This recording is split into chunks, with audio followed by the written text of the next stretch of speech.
이번 키워드는 갈 때까지 간답니다. 그러니까 끝까지 한번 해보자. 뭐 이럴 때 쓰는 표현이잖아요. 갈 때까지 한번 가봅시다. 뭐 이런 표현 쓰는 겁니다. 기사로 확인해 보겠습니다. 어떤 내용이죠? 도로 비대위 체제 결론을 내린 여당 그리고 권성동 원내대표 사퇴론 당내 확산 이렇게 돼 있습니다. 두 가지 모습을 담고 있죠. 국민의힘이 법원 결정에 사실상 불복했다. 그러니까 이 법원 결정은 뭔가 비상 상황 아닌데 비상 상황을 만들어서 비상으로 갔다. 뭐 이런 거잖아요. 이거에 대해서 국민의힘은 다시 비대위 만들면 된다. 당원 바꿔갖고. 이렇게 결정을 한 겁니다. 그거에 대해서 비판을 하죠. 뭐 이런 표현입니다. 여기 보면. 뭐 당도 대통령도 뭐 힘든 길을 간다. 그리고 이런 가운데 권성동 원내대표 거취에 대한 얘기가 계속 나왔죠. 자, 그럼요. 지난 토요일이거든요. 뭐 주말인데 국민의힘에서 의원총회를 열었습니다. 그 의원총회가 마친 뒤에 설명이 있었거든요. 들어보시죠.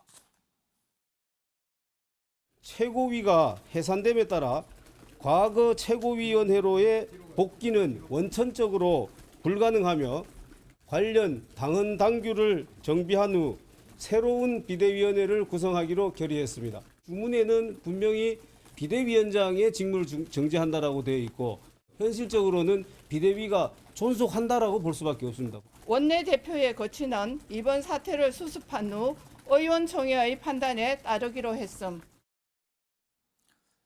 자, 화면으로 의원총회 결정사항을 좀 정리했습니다. 네 가지입니다. 일단 법원의 결정에 대해서 이의 신청한다. 그러니까 추가적으로 법적인 다툼을 좀 더 해보겠다. 그리고요. 당의 규정을 정비해서 새 비대위 만들겠다. 요겁니다. 요게 핵심 중에 하나죠. 그리고 이준석 추가 징계 얘기도 나왔어요. 이거 윤리위에 빨리 좀 해달라고 요청하겠다. 그리고 원내대표 거취는 추후 결정. 일단 뭔가 정리하고 난 뒤에 결정한다. 요겁니다. 이렇게 나왔어요. 요 얘기 좀 해보죠. 홍석준 의원님. 예. 주말에 의원총회 참석하셨죠? 그렇습니다. 예. 의원총회 분위기 좀 전해주시는데 특히요.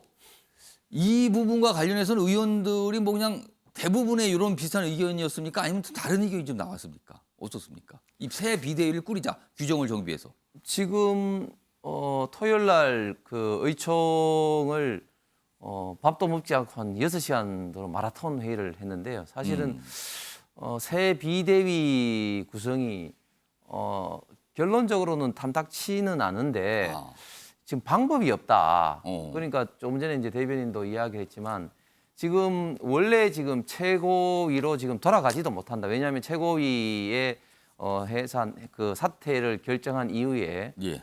저희 당의 최고 의사 결정 기구인 전국 그 위원회를 통해서 그 해체를 하고 비대위 구성을 새로 결의했기 때문에 예. 그 전국 위원회의 결정을 또 무시하고 또 원래 또 최고위원회를 지금 이미 복구할 해산을 수 해버렸는데 없는- 다시 그렇습니다. 돌아갈 수가 없다. 그렇습니다. 그렇기 때문에 다시 이제 돌아갈 수 있는 다리는 지금 끊긴 상태이기 때문에 그러면은 이제 어떻게 해야 되느냐. 그래서 이제 조금 모양은 조금 이제 그 약간 좀 뭐 이상해질 수 있지만 새로운 어떤 비대위를 이제 꾸려야 된다. 이게 이런 어쩔 수 어떤 없다. 결론이 될 수밖에 없는 현재 어떤 당헌 당규의 어떤 규정상이 지금 있는 겁니다. 그게 이제 그런 분위기였고요. 예. 그리고 권성동 원내대표에 대한 거취 얘기도 의원총회에서 좀 나왔습니까? 굉장히 많이 나왔습니다. 특히 이제 의견이 좀 갈렸습니까? 예, 중진 의원들을 중심으로 권성동 대표의 어떤 거취 표명에 대해서 이야기가 굉장히 지금 많이 나왔는데 예. 이제 네 번째 요약된 것도 있습니다만은 일단은 이제 이 사태를 새로운 어떤 비대위를 이제 출범시키고 예. 거취를 이제 의총에서 결정하겠다. 제가 볼 때는 이제 권성동 대표도 지금 아마 이제 사태를 수습하고 난 다음에는 본인 스스로가 아마 거취를 표명할 것 같은. 그럼 그 뜻은 원내대표에서 물러나는 방향이 아닐까 이 말씀인가요? 예, 그렇습니다. 그런 어떤 생각을 지금 강하게 갖고 있는 것 같은데 그런데 이제 거기에 반대하신 분들은 그 수습 자체를 권성동 대표가 주도하게 되면 이제 어떤 추동력이 떨어진다. 명분이 지금 현재 상실된 분이 사태 수습의 어떤 정권을 맡아서는 안 된다.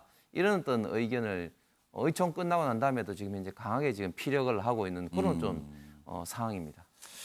자, 홍석준 의원께서 이제 의총을 주말에 참석하셔서 분위기를 좀 전달해 주셨어요. 자, 관련 기사 이어가 보죠. 지금 저 새로운 비대위를 꾸리는 문제와 관련된 내용이거든요. 보시죠.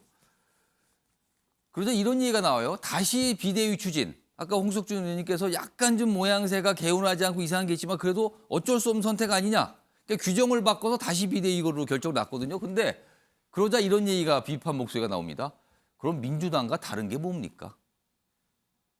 그러니까 한마디로 말씀드리면 꼼수라는 거죠. 민주당이 꼼수 쓴다고 그렇게 비판을 받았거든요.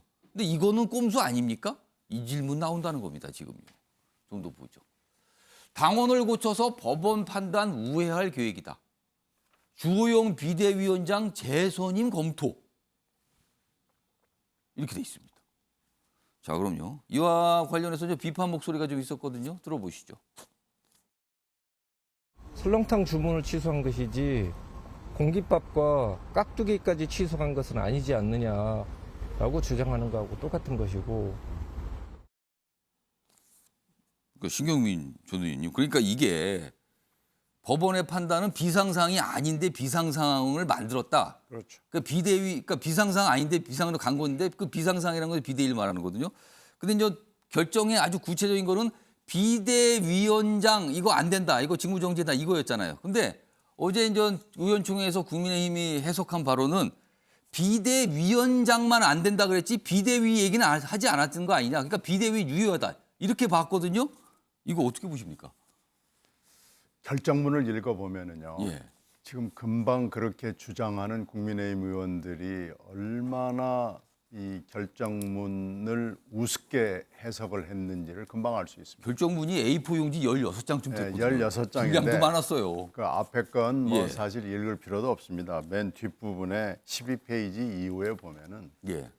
12, 13, 14, 15페이지에 보면은 뭐 그게 이제 핵심에 해당하는 거고요. 예.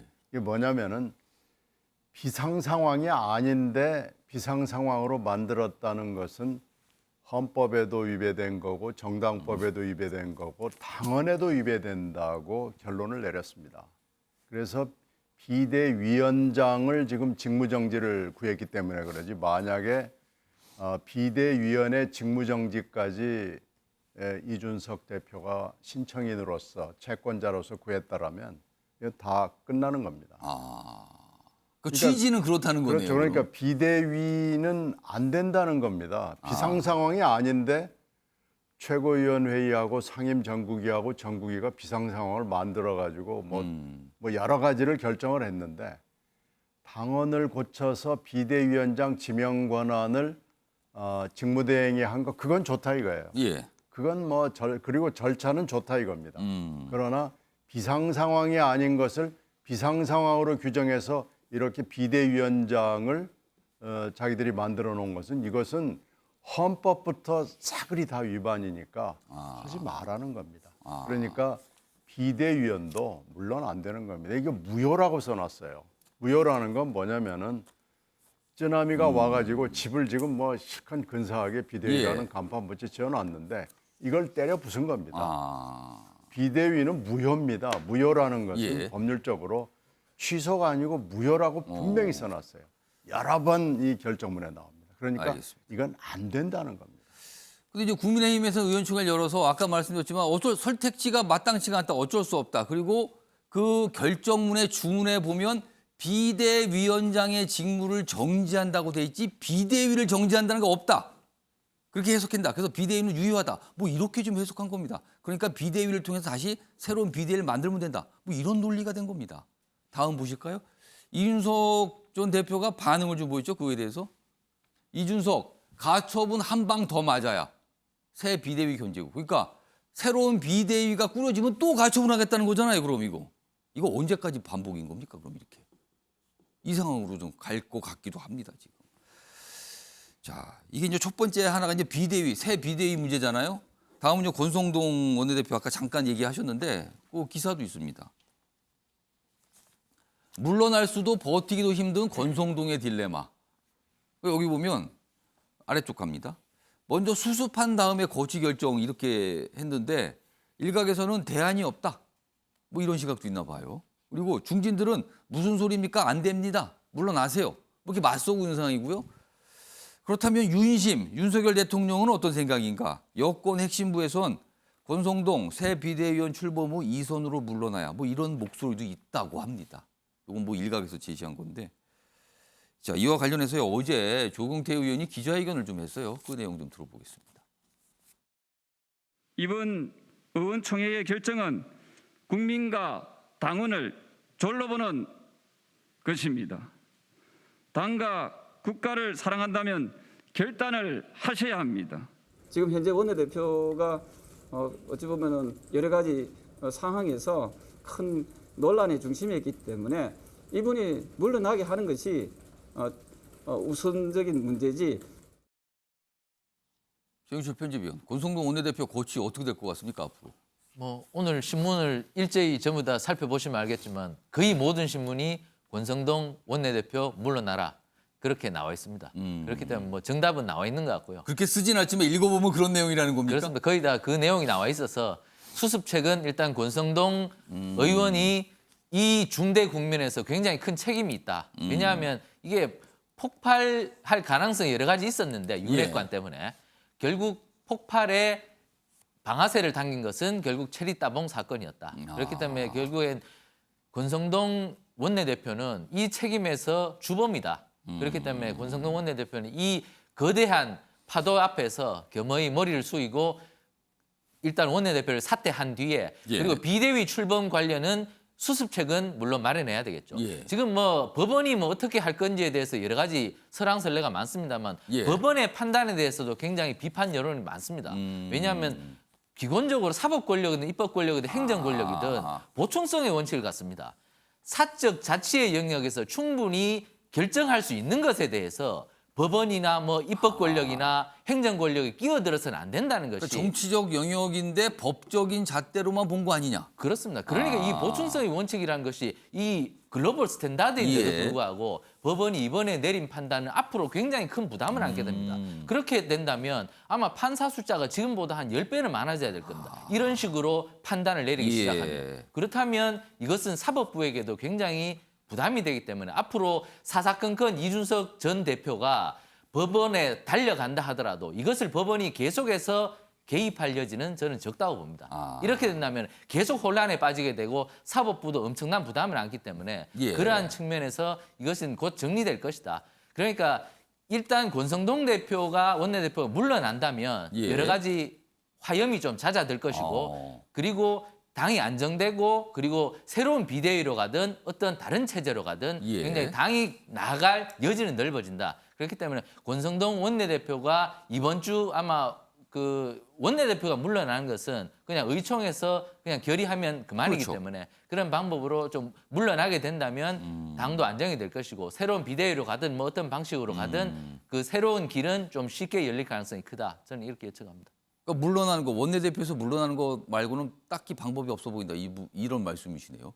홍석준 의원님 어떻게 보셨습니까? 예, 그 조금 전에 이제 신경민 위원께서 말씀하신 것에 대해서 제가 좀 보충적으로 말씀을 드리면은 말씀하세요.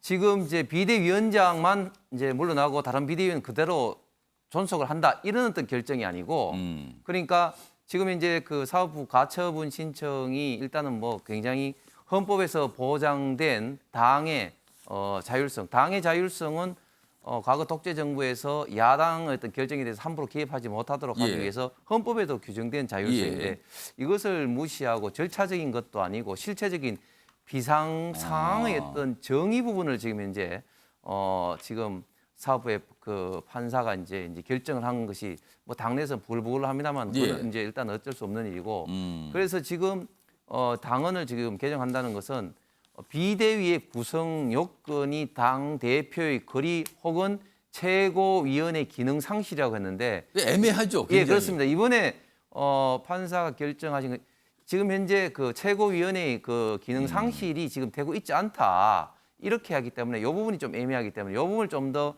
명확하게 최고위원을 이제 명확하게 해서 뭐 최고위 몇 명 중에 몇 명이 사퇴했을 그렇습니다. 경우 그 부분을 좀 명확하게 해서 이제 비대위를 새로 꾸린다. 예. 예, 그렇기 때문에 지금 기존에 있는 비대위원이 존속한다 그런 어떤 의미는 좀 아니고 어쨌든 결론적으로 예. 사법부의 당의 의사결정을 이렇게 맡게 되니까 굉장히 혼란스럽고 해서 그래서 지금 현재 전당 대표인 이준석 대표가 비판을 받고 있는 포인트인 것 같습니다. 알겠습니다. 그 비대위 존속 문제에 대한 약간 추가적인 설명을 좀 해주셨습니다. 다음 내용도 좀 있어요. 그 4가지 결의 중에 이준석 대표와 관련된 부분이 하나 있었잖아요. 바로 이겁니다. 이준석 내쫓기, 쐐기 박는 국민. 이렇게 돼 있습니다. 그러니까 이준석 전 대표에 대한 추가 징계를 촉구한 거예요. 의총의 결론 중에 하나가. 그러자 이준석 오늘 우리는 싸운다 맞불. SNS에 이거 글을 영어로 된 걸 올렸어요. 이게 어디 영화 대사인데요. 이거 반지의 제왕이에요. 이준석 대표는 이 영화를 참 좋아하나 봅니다. 뭐 인용하는 거 보면 여기서 나온 장면 대사를 참 많이 올려요. 근데 또 올렸어요. 대사 하나를 여기서. 오늘 우리는 싸운다. 되게 유명한 대사입니다. 이게. 아무튼 이렇게 가고 있는데 자 이와 관련해서 의총 끝난 뒤에 설명이 있었고요. 뭐 어떤 좀 반응도 있었습니다. 들어보시죠. 징계 이후에 이준석 전 대표의 이런 해당 행위라고 보여지는 발언들, 뭐 불사질러 버린다든지, 뭐 개고기니, 양두국이니 하는 이런 막말에 대해서 바람직하지 못하다는 의원들의 공감대가 형성됐다. 그래서 거기에 대한 책임을 이게 물어야 된다라는 이야기들이 있었죠. 이준석 전 당대표의 개고기, 양두구육, 신군부 발언 등 당원들에게 모멸감을 주는 언행에 대해 강력히 규탄, 경고하며 추가 징계에 대한 윤리위원회의 조속한 처리를 촉구합니다. 자, 이와 관련해서 이준석 대표 측의 반응이 좀 있었죠? 화면으로 좀 정리했습니다. 보시죠. 신인규 전 국민의힘 상근 부대변이거든요. 여기 보시면 국민의힘은 당대표 제명에 목숨을 건 것으로 보인다. 여의도의 처참한 수준과 국민의힘 의원들의 속내가 다 드러냈다. 그러니까 제명하려고 목숨을 걸었다? 속내가 그거 아니었는가? 뭐 이런 맥락으로 읽혀요. 뭐 일부 부분 좀 갖고 온 겁니다. 자, 윤경호 의원님. 그러면 추가 징계라면은 지금 당원권 정지 6개월 상태인데 추가 징계하면 통상 그보다 더 강한 거라고 보여요. 그럼 강한 건 남은 게 탈당 권유하고 더 세면 제명이거든요. 그럼 최악의 경우 제명입니다. 제명 조치까지 할까? 한다면 그 뒤는 어떻게 되는 겁니까? 그럼? 당에서 내쫓겠다 이거겠죠. 그렇다면 뭐 이준석 전 대표 입장에서는 나가서 이제 흔히 말하는 제3당 당을 만들어야겠죠. 젊은 보수를 기치로 내걸고 국민의힘을 바꿔보겠다고 했고 그게 먹혔고 그래서 대표까지 수행을 하다가 지금 이 상황까지 왔으니까. 근데 그게 이제 성공할 거냐 말 거냐는 별개 문제예요. 신당을 만드는 건 보통 일이 아니거든요. 그렇습니다. 이제 거기에 예를 들어서 유승민 전 의원이 뭐 가세를 하느냐 마느냐 이것도 별개 문제예요. 그리고 이준석 전 대표 입장에서는 국민의힘의 대표가 되기 전에 바른미래당이니 뭐 이런 나가서 또 비슷한 행태를 했던 전력이 있죠. 그 과거의 그 기억이 그다지 좋은 건 아닐 거거든요. 그렇습니다. 그러니까 지금은 선뜻 못 하는데 국민의힘 내에서 본인들의 묻은 때는 생각 안 하고 이준석이라는 어떻게 보면은 이 타격의 대상 이제 거기를 겨냥해서 저기 때문에 우리 지금 이 비상 상황이 초래가 됐다. 당이 이렇게 위기에 빠졌다라고 얘기를 하면서 예를 들어 지금 앵커가 얘기한 것처럼 탈당 권유나 제명까지 밀어붙인다면 그렇다면 뭐 이준석이라는 정치인은 그냥 그렇게 갈 수밖에 없지 않을까 싶은데요. 저는 이번 이 국민의힘 사태를 보면서 모든 이해 당사자들이 법과 규정이라는 것만 내세워서 거기에 형식과 절차에 하자가 있느냐 없느냐 뭐 이런 얘기를 하잖아요. 그런데 정치라는 건 정당성 확보를 위한 게임이고 상식과 합리가 법과 규정보다는 더 앞서는 게 그게 정치거든요. 그냥 갈등 조정이고 뭐 여러 가지 교과서에 나오는 얘기들이에요. 그런데 지금 국민의힘은 그런 것들은 뒤로 쏙 빠지고 오로지 법과 규정만 가지고 하자가 있느냐 없느냐. 그래서 하자가 없는 방식으로 가서 새로운 비대위를 또 만들겠다. 지금 이게요. 당사자들은 예. 당원들과 국민의힘 지지자들은 아 이거래 잘한다. 그렇게 해라라고 박수를 보낼지 몰라요. 그러나 흔히 말하는 중도 외연을 확장해야 되는 게 정당의 본연의 일 아니에요. 예. 그들이 볼 때는 과연 이게 제대로 가는 건가? 왜 그건 생각을 안 할까? 그건 뭐 정당들이 항상 자기들 지지층과 자기들 입장만 놓고 보면 그런 것들이 안 보이게 마련인데요. 그건 예. 위기일수록 더 저는 그럴 거라고 봅니다. 그럴 때일수록 제3자들이 과연 어떻게 예. 평가를 할 건가? 그걸 가지고 생각을 한다면 저는 권성동 원내대표는 진작부터 그만뒀어야죠. 저는 그건 예. 일관된 제 제안이었고 그렇지 않고는 어떻게 흔히 말하는 정당성과 정통성이 나올 수 있겠습니까? 예. 그걸 좀 감안했으면 좋겠습니다. 홍석준 의원님께 의총 참석하시니까 추가 질문 짧게 좀 드릴게요. 뭐 한 1분 정도 말씀하시면 좋겠는데 이준석 전 대표에 대한 추가 징계 촉구입니다. 이 주장에 대해서 의원분들 다수는 좀 어떤 생각인지 혹시 좀 반대 의견 좀 강하게 얘기하시는 경우는 없었는지 그때 이 사안에 대한 분위기는 어떻습니까? 예, 윤경호 의원 말씀하신 것처럼 의총에서 이제 이준석 전 대표의 추가 징계를 하는 것이 또 국민들에게 또 부정적인 시각을 보이는 것 사실 상당히 많은 고민이 있었는데 그러나 다수 의원들은 이준석 대표로 인해서 이렇게 이제 법정 이런 어떤 다툼이 있게 되고 그리고 그 또 와중에 여러 가지 부적절한 대단히 부적절한 그런 어떤 발언들이 당과 그리고 예. 윤석열 정부에 지금 엄청난 해악을 미치고 있기 때문에 여기에 대한 어떤 분명한 좀 경고 메시지가 있어야 된다. 윤리위원회 뭐 결정은 뭐 차후하고 이대로 놔두어서는 안 된다. 분명한 경고를 해야 된다. 이런 어떤 의견들이 다수가 있어서. 근데 이거 내쫓으려고 목숨 건다 이런 반응이 나왔거든요. 이건 어떻게 보셨어요? 근데 그 정도는 아니었고 분명히 이제 경고를 통해서 좀 이준석 대표의 좀 언행을 좀 자제시켜야 된다. 이런 것들이 좀 다수 있었습니다. 알겠습니다. 국민의힘도 참 혼란입니다. 이 혼란이 가시질 않고 있어요, 지금요.